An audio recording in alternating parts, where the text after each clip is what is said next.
have a crime that we want to bring to the media's attention, just to give some information out, and hopefully there are some people that might be able to help us solve this. Over the Thanksgiving weekend, we believe between the 24th of November at about 5 o'clock and the 28th of November around 5 o'clock, there were some art pieces that were on the corners of 2nd and Mosley. These are sculptures, and they were part of an art project that the City Arts was working with that were vandalized. These pieces of art were, we don't know who did it. They were found damaged in place, and we are attempting now to go backwards and see what we can find as far as any information out there.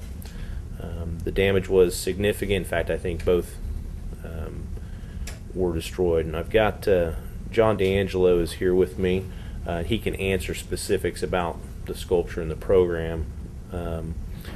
The main thing that we're asking is that there were probably several people down or several thousand people down in the Old Town area over the weekend, and we are asking anyone that that might have saw something, might have witnessed something, to please call and let police know.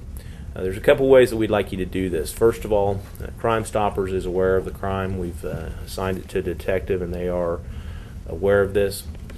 We are working with them. So Crime Stoppers at 267-2111 would be a avenue if you have specific information about this crime and wish to remain anonymous. As well, the Arts Council is putting up some reward money, and they're working in conjunction. Will be working in conjunction with Crime Stoppers. There are a lot of people that we're hoping can come forward and help shed some light on what was going on.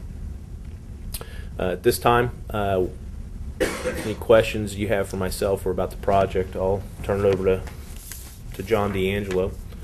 John? My name's John D'Angelo. I'm the Arts and Cultural Service Director for the City of Wichita. The Sculpture Walkabout program's been in existence for 3 years. We're going into our 4th year.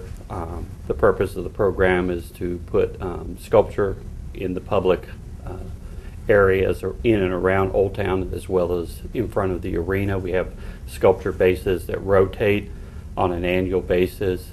So the sculptures are actually on loan to us by the artist for 1 year's time, so the public, both visitors to our city and citizens, have an opportunity to experience sculpture in a different form, and they get to see new sculpture on an annual basis. The 2 pieces were done by an artist named Ann Ziegler, and both pieces from the same artist that were both. One was completely destroyed, one was damaged, and we're in the process of working with the artist as to possible repairs of it. But we certainly, the Arts Council, which is a nonprofit organization, has stepped forward and with a reward for information to try to figure out what happened. Certainly trying to identify some way of helping to make sure this doesn't happen with other pieces within our collection. So, John, what were these pieces of? One was a standing lady with a dog. The other one was some more contemporary pieces. We can provide you some images if that's helpful to you. Please. Yeah. Where exactly were they? They're sculpture bases throughout Old Town. There's 13 locations. The 2 we're talking about is 2nd and Mosley, right by the hotel in Old Town. In front of the hotel? There's 2 locations there. I mean, They weren't right beside each other. No, they were across from each other. You could see them. So John, if you could, just for our benefit, so the hotel faces east Mm-hmm. There's one by the parking garage. There's another one right across the street from it. on the east side. Yeah, Okay. and you'll see the bases. These Oh, are they're still bases. there. These are they're elevated bases. They're permanent bases that were designed as part of the program. The city paid for the capital to build the bases.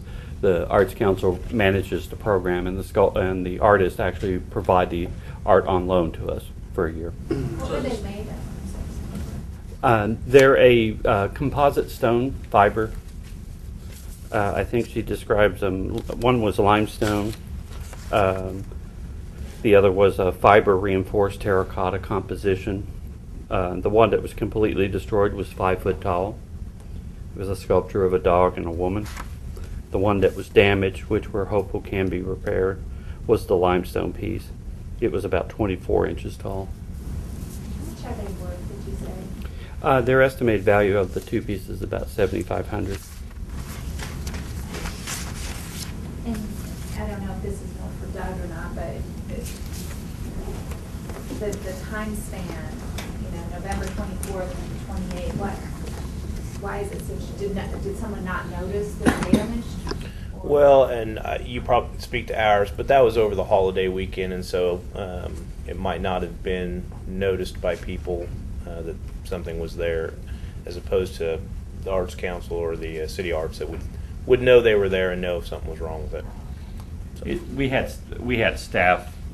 Staff was on vacation. By the time you get that notified, and we notified as soon as we did get a report into WPD.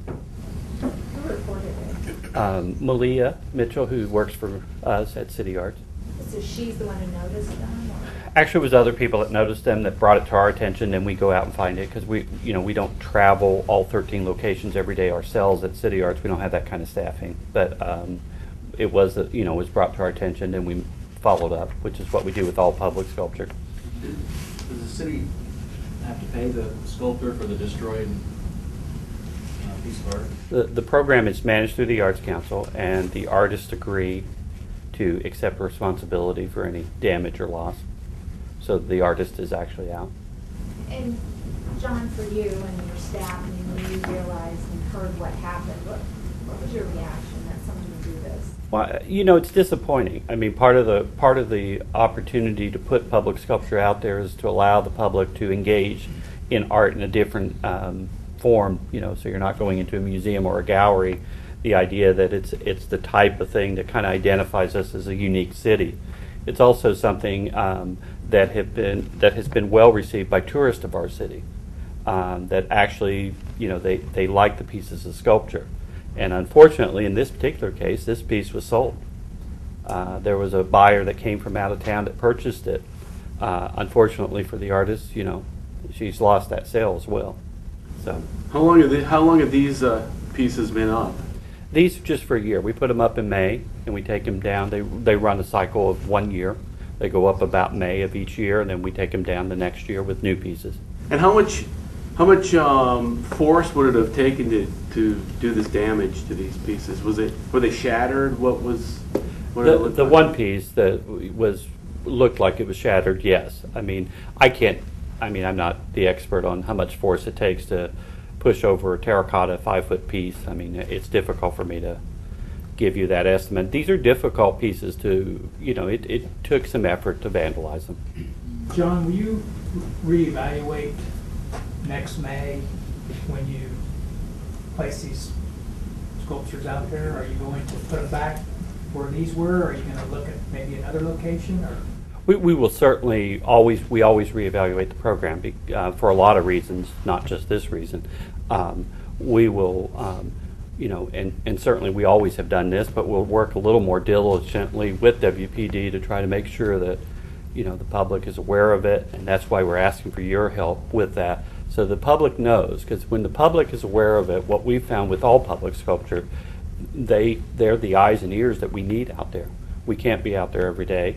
And I think that the public really does respond very positively. I know I've been with the city over 30 years, and I remember when a lot of the Gino Salerno pieces were damaged.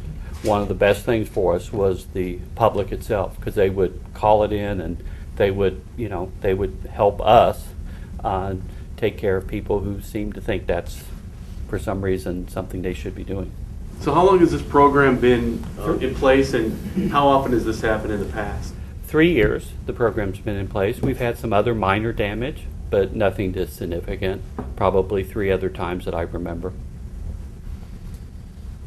any surveillance video out there? That's one of the things that detectives are looking into because of that location. We believe there probably is some sort of surveillance. Now, whether or not it's going to help us or have the actual sculptures on video. We don't know yet. And the news release says you're beefing up patrols down there? Yeah, we are aware of, again, we've talked to the Arts Council and City Arts to be aware of where these are so that we can keep track and make sure that, especially overnight and on holidays, we're aware that we can keep an eye on this stuff. And so Doug, when did the report come to the? The report, you guys knew about it shortly after. I think the official police report was made earlier this week. Oh, okay, but you knew shortly after that holiday weekend. what it Right, was. I think we got the Correct. report on the 7th. Okay. Does Ann live here in town? No, Where is she? Mount Ridge, Kansas. Where? Mount Ridge.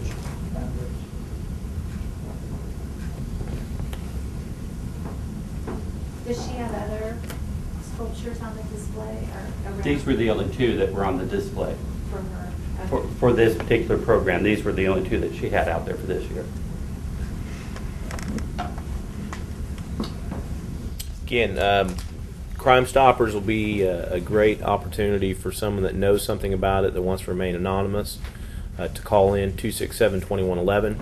What I would suggest in any citizen that sees or is out there, it's kind of a phrase that's been coined, but if you see something, say something. There probably were several people that went past that sculpture, saw it damaged, and thought someone else called. What the police department would certainly encourage is don't make the assumption that someone else has called. Certainly feel free to call 911 if nothing else. They will take the information and pass it on. Call the substation. There was a substation in Old Town, satellite facility down there as well. So, and that kind of ties into a little bit what we're going to say. We're trying to make it a little bit more convenient for citizens who see stuff to connect with us via the social media outlets. We've recently released, in fact, we're releasing a soft release of it today, our PD phone app. These are not for things that are happening in progress, though, and so we got to be real careful that crimes that are in progress, we need people to call 911. But oftentimes there's things that happen that it's not in progress, and they can go. So, anything else on that? John, quick question. I know you mentioned the sculptures down by Interest. What are some other locations where there might be some that we might be able to get some video of? Mosley and Meade is where most of the locations are, from Douglas north to 2nd Street, and they're on both sides of the street on both of those. That's where the majority of them are. Okay. I'm sorry, you said Douglas North is second and what? Meade and Mosley.